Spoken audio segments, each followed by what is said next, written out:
lokasi terkait dengan persiapan rencana pembangunan sekolah rakyat.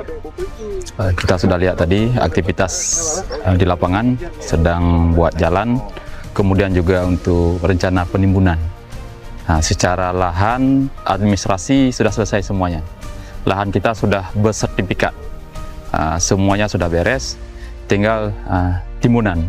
Kita berharap kita masuk dalam tahap kedua yang dibangun tahun ini juga, mungkin sekitar Oktober, bersamaan dengan 100 kabupaten lainnya di Indonesia. Kalau tidak ada kolaborasi, gotong royong, tentu Pemda tidak cukup anggaran untuk timbunan. Kita sudah menganggarkan anggaran 2 miliar lebih sebagai bentuk keseriusan kita dalam hal persiapan, tapi untuk timbunan nanti perlu kolaborasi dengan perusahaan menggunakan dana kita juga, dana CSR.